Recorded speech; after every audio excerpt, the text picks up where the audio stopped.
This is the Joshin and welcome to our mini vlog.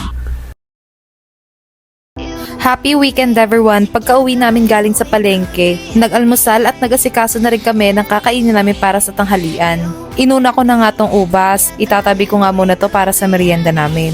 Tapos pinagpipingas ko nga tong saba, since hindi nga kami nagkakanin every weekend, ito yung pamalit namin sa kanin. At ito na naman ako sa pagka-OA ko. Nakakita kasi ako dyan ng parang ipis na ewan ko kung ano yon, kaya dinala ko muna sa laundry area. Tapos sinabawan ko na nga at si daddy na yung nagsalang. Tapos pinauna ko nga si daddy maghiwa ng mga recados kasi magluluto nga rin siya. Grabe, nakakapanibago si Bebo, hindi siya nagkukulit ngayon. Pero pumalit naman tong dalawang kuya niya sa pag-iingay. Pansit nga pala ang menu ko for today's video kaya naghiwa na ako ng celery. At si Mama Claire na nga daw yung maghihiwa ng carrots, sayote at beans. Tapos itong isang celery nga para bukas. Para nga hindi masira, hiniwa at ilalagay ko muna sa freezer. Chinap ko na nga rin tong atay ng manok at hinugasan ko na rin yung dodo ng manok. Hoy girl, bad ka! Tapos kinuha na nga ni Mama Claire yung bihon at may tiyanak na nagluluto-lutuan din dito. Naghiwa na nga ako ng sibuyas at girl, ano nangyari? Tapos naghiwa din ako ng bawang. Tapos sinilip ko na nga din tong saba na sinalang ni daddy and girl, luto na siya.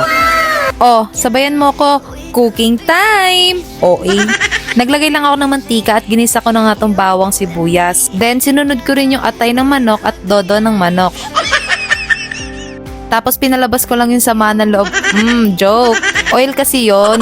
Tapos tinimplahan ko ng paminta, chicken cubes, oyster sauce, and soy sauce. Tapos mainit na tubig, celery, sayote, carrots, and beans. Tapos halo-haloin. Tapos itong dalawang unggoy na to, ang titigas ng ulo, kaya sabi ko wag kayong titigil hanggat walang nabubukulan sa inyo. Napansin nga namin ni Mama Claire na hindi kasya sa kawali kapag nilagay na namin yung bihon, kaya nilipat namin sa isa pang mas malaking kawali. Tapos nilagay ko na nga tong bihon. Ang tigas pala neto. Sorry first time ko kasi magluto ng pansit. Yes, first time. Tapos mangangalay pala dito yung braso mo kasi halo ka ng halo. Nakakangawit. Tapos ito na nga, tinikman na namin ni Mama Claire. Naku mang, siguraduhin mo lang talaga. Girl, approve, masarap daw. Ngayon naman si daddy ang magluluto. Naglagay siya ng olive oil, sibuyas at scallops. Then tinimplahan niya ng oyster sauce, pinakurat at sesame oil. Nilagay niya na rin yung celery tsaka pugo. And last but not the least, salt and pepper. Tapos ito na nga, tinikman niya na. Masarap daw, malamang luto niya yan.